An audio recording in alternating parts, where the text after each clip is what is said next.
Deep in the heart of Texas, Jacob's Well hides more than just crystal-clear waters. It's a gateway to mysteries, where thrill-seekers vanish into the abyss. What lies at the bottom has shaken the world to its core. Dare to uncover the dangerous truth of Jacob's Well? Hold your breath, we're diving into the unknown. Chapter 1. A tale of discovery and exploration. According to stories from the past, settlers stumbled upon Jacob's Well around 1950. It's said to be about 12 feet wide, and back then water shot up from it as high as 5 feet. Instead of diving into the well, these settlers used it for drinking water. They even figured out how to use its power to run a sawmill. They decided to name it Jacob's Well, inspired by its grand appearance, similar to tales from the Bible. The temperature of the water remains steady all year at about 20 degrees Celsius. Over the years, explorers have delved into the well and mapped out at least 4,500 feet of its passages. One such explorer was Wayne Russell. He was a seasoned explorer who began his caving adventures at just 15 years old in 1962. And while it might seem like a cave linked to stories from the Bible would be safe, that's not the case at all. For Wayne Russell, he went diving with his pal John Wilcox and Danny Self at Jacob's Well on February 26, 1984, and that was the last he was heard of. When it was time to leave, it was Wayne who signaled to the team to commence ascending. However, as they ascended, Wayne was missing. Diving into Jacob's Well is not without its risks. The passages are narrow, making it necessary to remove tanks even at the surface. Surrounding the well are dangerous rocks, and some thrill-seekers dive headfirst, performing risky flips and stunts. Today, this well is known as the second-largest fully submerged cave in Texas, reaching an average depth of 120 feet. It's located within 80 acres of protected land. Jacob's Well gets its water from the Trinity Aquifer, which covers much of the southwestern part of the state. However, due to development in the area, the well no longer gushes water at the impressive rate of 170 gallons per second. Instead, it only creates a gentle ripple on the surface, with the water eventually flowing into Cypress Creek. Chapter 2. The Jacob's Well Exploration Project. Jacob's Well has a reputation for being extremely dangerous, and it's widely agreed that only experienced cave divers should attempt to explore it. Recognizing this risk, the authorities established the Jacob's Well Exploration Project to handle the exploration work professionally and minimize accidents. Over the years, numerous people have lost their lives while attempting to explore the underwater caves at Jacob's Well. To reduce this risk, only the Jacob's Well Exploration Project, JWEP, is authorized to explore these caves. The Hays County Parks Department has permitted JWEP to conduct diving operations at Jacob's Well. The JWEP not only maps and explores the cave system, but also conducts independent research and collaborates with various organizations studying the site. Since the early 2000s, the JWEP has been actively surveying the cave and has successfully mapped all accessible passageways, totaling 6,000 feet. The exploration of Jacob's Well underwater began in the year 2000 as part of a research project with the Wimberley Valley Watershed Association. Members of the San Marcos Area Rescue Team, SMART, were involved in mapping and capturing video imagery of the cave system. However, these efforts were discontinued by 2002. At this juncture, Jimmy Price, a former member of SMART, and Jeff Chance took it upon themselves to launch an independent exploration mission. They dedicated months to clearing vast amounts of rocks and gravel that had piled up on the gravel slope, leading to the first major obstruction. This effort allowed them to regain entry into the cave's interior. Upon re-entering the cave, these divers made a significant discovery. They found that the cave did not end at the previously documented point. Instead, it extended for several hundred feet into the karstic limestone. The initial phase of their survey work resulted in a partial map of the deep section of a tunnel and a substantial portion of another tunnel, referred to as B Tunnel. This map was presented to David Baker, the property's landowner, and the executive director of the Wimberley Valley Watershed Association. This presentation aimed to aid in the preservation of this unique natural resource. As the dives became more complex, more individuals joined the exploration efforts. In 2004, Ryan and Andrea Eastman, along with Rhett and Brooke Carson, became involved. They played significant roles in further extending the exploration of both the A and B tunnels, contributing to the ongoing discovery and mapping of Jacob's Well. The following year, the need for longer, multi-hour dives arose, requiring additional support. Ward Beecher and Chuck Stuvey joined the effort, and with their assistance, the exploration and initial survey of the cave system were completed by 2007. Many members of the Goodenough Springs Exploration Project were enlisted to join the endeavor, and together, they formed the Jacob's Well Exploration Project. This group of volunteers, self-funded cave divers, has continued to explore and conduct research activities. They have carefully mapped and surveyed all currently accessible areas of the cave system, documenting around 6,000 feet of passages in the 2 primary conduits. The valuable information gathered from their surveying dives has enabled the project to create an incredibly detailed map of the entire cave system. This map has been shared with various organizations involved in aquifer protection efforts. The project's survey results have revealed Jacob's Well to be the longest cave in Hays County. Chapter 3. Tragedy at Jacob's Well. In early September 1979, a group of adventurous friends decided to camp out for the night and embark on a daring dive into Jacob's Well. Since their goal was to venture into the cave itself, they chose the cover of night to avoid any interference from swimmers. Around midnight on the 9th, the group entered the water, descending to the first chamber at approximately 25 feet. Among them were 2 experienced divers, Kent and Mark, who had explored Jacob's Well before. Kent had long been pondering the true depth of the cave. Jacob's Well consists of a series of descending chambers, each getting smaller as you go deeper. Beyond the initial chamber lies a narrow corridor leading to a larger second chamber, descending to about 55 feet. Then, there's a third chamber at an angle, reaching depths of around 75 feet. This is where the dive truly becomes challenging. Between the third and fourth chambers lies a narrow passage so tight that divers must remove their tanks to squeeze through. Kent had heard conflicting tales about what lay beyond this passage. Some claimed it was a dead end, while others spoke of a vast chamber waiting to be explored. Despite the risks, Kent couldn't resist the allure of the unknown. Accompanied by his friend Mark, Kent descended into the third chamber, followed closely by another diver named Joe.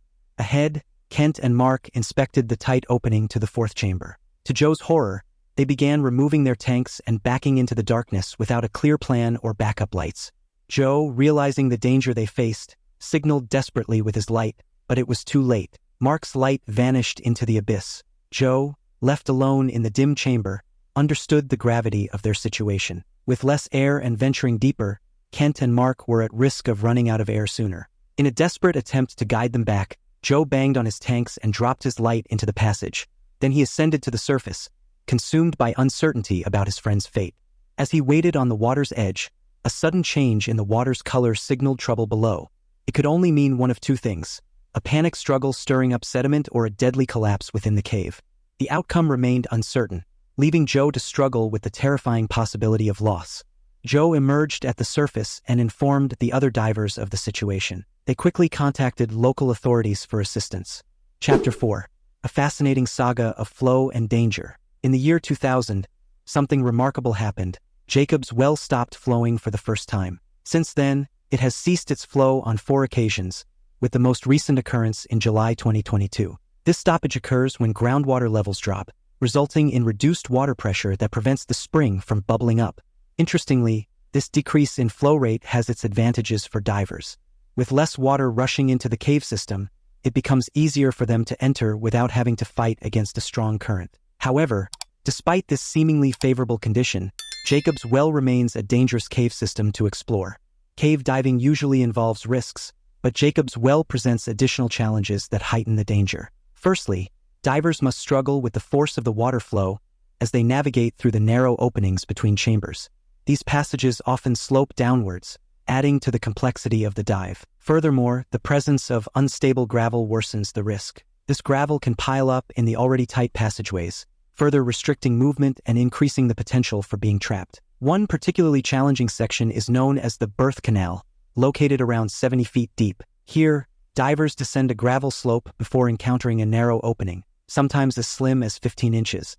The amount of gravel present determines the width of this passage, adding an unpredictable element to the dive. The slope leads to a larger chamber, but often divers find themselves needing to clear away gravel to make a path. They have to push their gear ahead of them through a narrow channel before entering the chamber. This passage is so tight that it's often described as being birthed into the next chamber. Throughout the years, Jacob's Well has sadly claimed the lives of as many as 12 divers. There may be even more deaths that haven't been officially documented. Nowadays, diving in the cave system requires a permit. Chapter 5. The Jacob's Well Rescue Mission. Paul Battaglia, a police officer and experienced cave diver, received a call to organize a rescue operation an hour after the initial distress call. He swiftly headed to Don Dibble's house, where Dibble, a former Navy diver, cave diving expert, and owner of the local dive shop, resides. Dibble was also a member of the Hayes County Volunteer Body Recovery Unit, along with Battaglia. Together, Dibble and Battaglia discussed the plan for the rescue operation, although deep down, they knew it was more likely to be a body recovery mission. They understood that the strategy for recovering a body would be similar to that of a rescue, with slight adjustments. With their plan in place, they contacted other members of the recovery unit and gathered equipment from Dibble's dive shop. They then made their way to Jacob's Well, a journey of about 15 minutes from the dive shop. Upon arrival, they found it still dark, but a group from Pasadena was already in the water, searching for the missing divers. They informed Dibble that they hadn't been able to locate Mark and had extensively searched the cave system. The Pasadena group suspected that Mark and the other missing diver were trapped inside Chamber 4.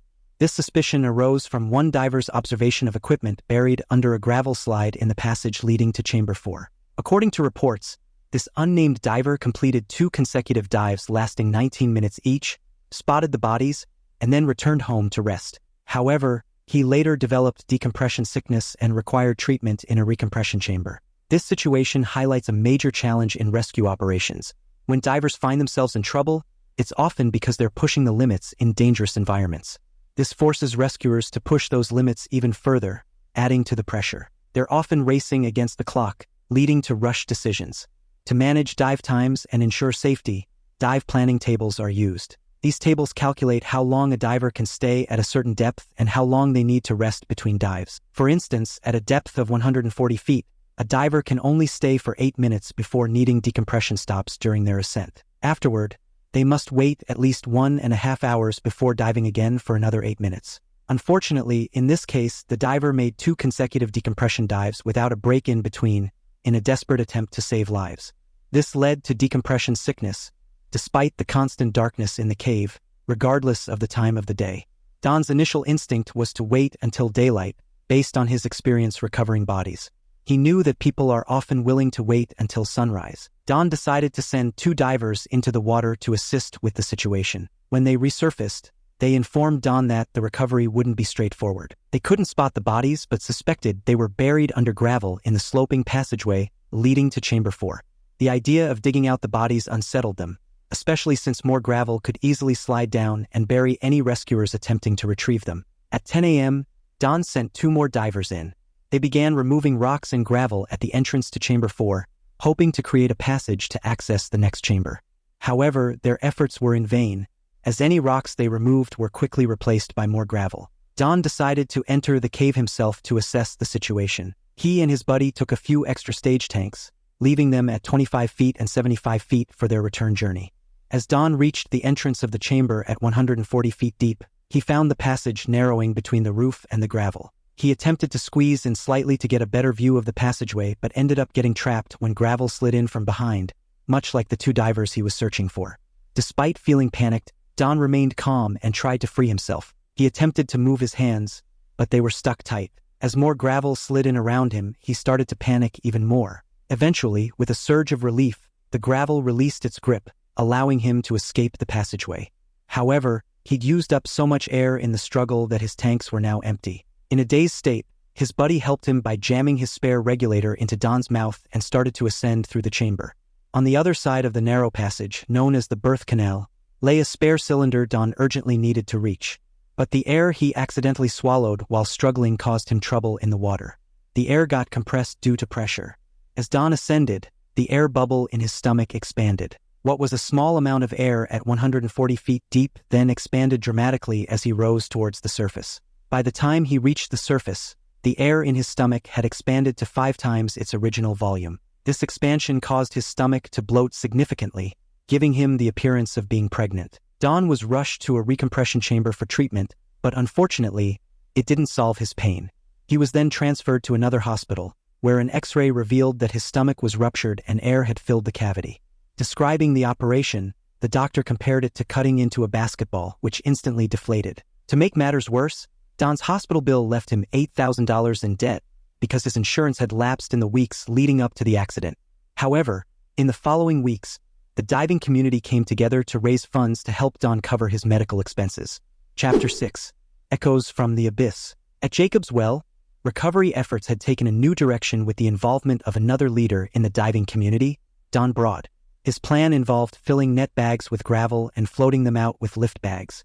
Starting at the top of the slope, they would gradually work their way down, ensuring that no gravel slid down to replace what they removed. Broad informed the families and authorities that this process would be lengthy, possibly taking many weeks or even months to excavate the site fully.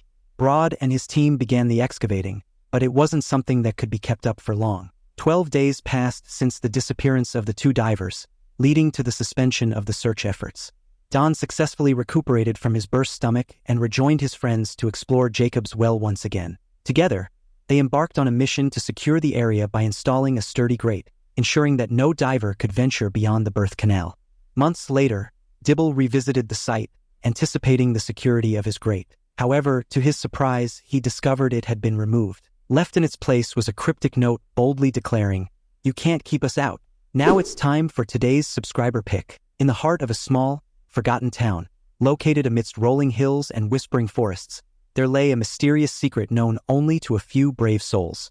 This secret was guarded by the ancient, moss-covered stones of Jacob's Well, a place whispered about in hushed tones and covered in myth and legend. Legend had it that Jacob's Well held the key to unimaginable power, but with great power came great danger, and those who dared to seek its secrets often vanished without a trace. Among the curious few who dared to tread near Jacob's Well was a young girl named Evelyn. She was a dreamer with eyes that sparkled like the stars and a heart filled with boundless curiosity. Ever since she was a child, Evelyn had been drawn to the stories surrounding the well, and as she grew older, her desire to uncover the dangerous truth of Jacob's Well only grew stronger. One moonlit night, fueled by determination and a thirst for adventure, Evelyn made her way to Jacob's Well. As she swam through the murky depths, Evelyn's senses were overwhelmed by the mysterious silence that surrounded her, but she pressed on, driven by the promise of discovery and the hope of unraveling the secrets that had eluded so many before her. Suddenly, a blinding light pierced the darkness, revealing a hidden chamber beneath the surface. Evelyn's heart raced as she beheld the wonders that lay before her, a trove of ancient artifacts, each more enigmatic than the last. But as she reached out to touch them, a voice echoed in the depths of her mind, a voice filled with sorrow and warning. "Beware, child of the surface," it whispered, "for the power you seek comes at a price greater than you can imagine." With a heavy heart, Evelyn turned away from the chamber and began her ascent to the surface. As she emerged from the depths of Jacob's Well, she was greeted by the soft glow of dawn breaking over the horizon. At that moment, Evelyn knew that she had narrowly escaped a fate far worse than death. Chapter 7. Depths of Destiny. On Sunday, February 26, 1984, 3 adventurers ventured into the depths of Jacob's Well: John, Danny, and Wayne Russell. John and Danny were both scuba diving instructors, each with their independent practice, while Wayne was a seasoned caver and cave diver, equipped with a full set of gear including wetsuits, tanks, regulators, depth gauges, lights, and spare tanks. The trio embarked on their journey. Due to the narrow passages they would encounter, they opted not to bring buoyancy compensators. Their journey began at the first level in the initial chamber, which dipped 25 feet below the surface. From there, they secured a safety line vertically to the entrance of the third chamber, which went down to 55 feet. At approximately 85 feet deep, Wayne and John established a new safety line, stretching it horizontally through the third chamber and halfway into the fourth. Wayne led the way into the fifth chamber, navigating through tight openings and laying down a fresh safety line, while John captured the adventure with his camera. Meanwhile, Danny remained in the fourth chamber, ensuring the safety lines were secure and scouring for an old tank left by divers who had tragically perished in 1979. As Wayne and John pressed forward into the depths, Danny explored the dimensions of the fourth chamber, estimating its size to be around 10 feet high and 8 feet wide. After finishing his task, Danny retrieved some extra line, removed a tag, and squeezed through the passage. Upon reaching the fourth chamber, he located the old tank, attached a piece of line to it, and began to follow the safety line back. However, he was taken aback to find that the fifth chamber was incredibly narrow, measuring only about 2 feet in height. To make matters worse, the visibility was rapidly reducing, causing Danny to feel increasingly anxious. Midway through his retreat, Danny became tangled in the line he had tied to the old tank, halting his progress. After taking a deep breath, he managed to free himself and returned to the fourth chamber. There, he donned his tank again and attempted to pull the old tank through the narrow opening. Meanwhile, Wayne had tied his safety line halfway into the fifth chamber and attached a survey tape, 100-foot tape measure, to gauge the length and diameter of the lower chambers. Wayne boldly ventured into the sixth chamber, with John following his safety line and survey tape inside. John struggled to capture clear pictures due to the poor visibility. Nevertheless, he sensed the spaciousness of the chamber, noting its muddy bottom, unlike the rocky floors of the previous ones. As Wayne signaled it was time to depart, John retraced his steps along the safety line. However, he encountered a snag when the old tank got stuck at the opening. After dislodging it, he and Danny worked together to maneuver it through, with Danny leading the way. They exited the fourth chamber, followed by John from the fifth, and Wayne trailing behind, reuniting in the third chamber. They found slightly improved visibility compared to the lower depths. Danny inquired about Wayne's whereabouts, and John gestured towards the tunnel, assuming Wayne was occupied with his tasks. Lacking any indication of trouble, they decided to ascend to a shallower depth to begin decompression, expecting Wayne to catch up shortly. However, during their decompression stop, they began to feel worried. They couldn't return because they were running low on air and had already spent too much time underwater. Eventually, they surfaced, but it wasn't until the next day a dive team from Wimberley discovered Wayne lying on his safety line, his mask still on, and his tank beside him near the entrance of the fifth chamber. After Wayne's tragic passing, his parents found a poem that he had written. This heartfelt poem was read at his funeral on February 29, 1984. Chapter 8. Plunging into Danger. Kent, Mark, and Wayne are just a few of the many individuals who tragically lost their lives in the terrifying depths of Jacob's Well. The mysterious allure of Jacob's Well hides dangers that even seasoned divers struggle to navigate safely. In a detailed 2011 article featured on Visit Wimberley, author Louis Bond outlined the numerous challenges that come with exploring the complex cave system. Bond highlighted the daunting obstacles, including the dauntingly narrow passages between chambers and the risky presence of a deceptive false chimney, which has trapped unsuspecting divers in its deceptive promise of escape. Venturing into the deeper recesses of the caverns, divers confront dark spaces coupled with layers of gravel and silt, worsening the already dangerous conditions. Visibility becomes a critical concern, particularly when disturbed by the slightest motion, posing a significant threat to those who fail to exercise caution. Despite efforts to deter unauthorized exploration, such as the installation of a more robust grate, tragedies persist. In a gripping incident in 2015, 21-year-old diver Diego Adami narrowly escaped death during a free dive. Diego Adami, a skilled free diver hailing from Mexico, boasts an impressive record in his underwater pursuits. Born and raised near the ocean in Mexico City, Adami cultivated a deep-seated affection for water sports from an early age. Embarking on his free diving journey in 2010, he swiftly ascended the ranks to become one of Mexico's most celebrated free divers. Adami's accomplishments in the sport are nothing short of remarkable, from constant weight-free immersion to variable weight. Adami's skills know no bounds. Notably, in 2014, he clinched a national record in the constant weight discipline by plunging to an astounding depth of 101 meters in the azure waters of the Bahamas. Ever the fearless explorer, Adami embarked on a daring adventure into the depths of Jacob's Well, capturing his bold feat on camera. Descending into the abyss without the aid of supplementary equipment, Adami delved to the depths of the first hole, approximately 100 feet below the water's surface. However, his underwater odyssey took a perilous turn when one of his flippers detached from his foot, presenting a fearful obstacle on his journey back to the surface. Despite the gravity of the situation, Adami remained composed in the face of adversity. Negotiating the narrow confines of the cave, he grappled with the confusing loss of his flashlight, a moment that instilled a newfound sense of vulnerability and fear. In a fleeting moment of contemplation, thoughts of mortality brushed against his consciousness. Yet, Adami summoned his inner resolve, gently moving to ensure his survival. With every ounce of determination, Adami shed excess weight by severing his supply belt, hastening his ascent to the surface. Though the ordeal left an indelible mark of trauma, Adami's fervor for dangerous dives remained strong. With unwavering resolve, he pledged to return to Jacob's Well for further diving escapades, undeterred by the dangers that lurk beneath the waves. As the summer progressed, it became clear that his passion for the excitement of diving outweighed his fear of danger. He eagerly embraced risks to fulfill his adventurous nature again. Thank you for watching this video. See you in the next video.